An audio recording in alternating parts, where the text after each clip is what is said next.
ম্যাচে ভর দিয়ে ছুটছেন প্রতিপক্ষ দলের গোলবারের দিকে। তাদের উদ্দীপনা আর বিরামহীন লড়াই দেখে মনেই হবে না কারো হাত নেই, কারোর নেই পা। এই খেলা বিশ্বে পরিচিত অ্যাম্পিউটি ফুটবল নামে। 10 সেপ্টেম্বর শ্রীমঙ্গলের লসনা চা বাগান মাঠে অনুষ্ঠিত হয় নারী অ্যাম্পিউটি ফুটবল ম্যাচ। এই ম্যাচে প্রতি দলে খেলোয়াড় ছিলেন 5 জন করে।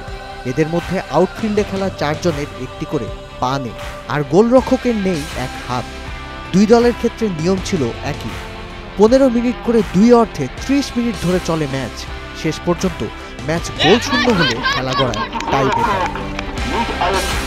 আমার আগের থেকে স্বপ্ন ছিল ফুটবলার হওয়ার, কিন্তু পায়ের কারণে আমরা ফুটবলার হওয়ার স্বপ্ন নষ্ট হয়ে যায়। কিন্তু SHI ফুটবল ক্যাম্পের মাধ্যমে আমি আবার আমার সেই ফুটবল খেলার সুযোগ পেয়েছি। তারা আমাদের পুরো বাংলাদেশের 300 মেয়েকে ফোন দিয়ে আমাদের 8 জনকে খুঁজে পেয়েছে, আর আমরা 8 জন আজকে 9 দিন প্র্যাকটিস করে এখানে ফাইনাল খেলতে এসেছি। তার মধ্যে আজকে আমাদের দল বিজয়ী হয়েছে।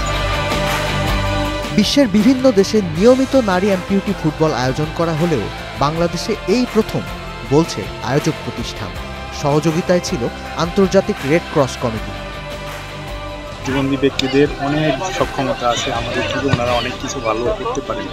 আমরা চেষ্টা করছি খেলাধুলার মাধ্যমে এই জিনিসটাই সমাজের মেসেজটা দিতে।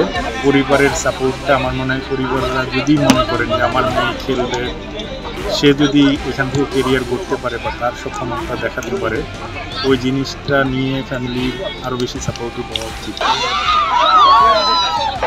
বাংলাদেশের বিভিন্ন জায়গা থেকে আসা এই নারীদের নিয়ে 10 দিনের প্রশিক্ষণ ক্যাম্পের শেষ দিনে অনুষ্ঠিত হয় এই প্রদর্শনী ম্যাচ।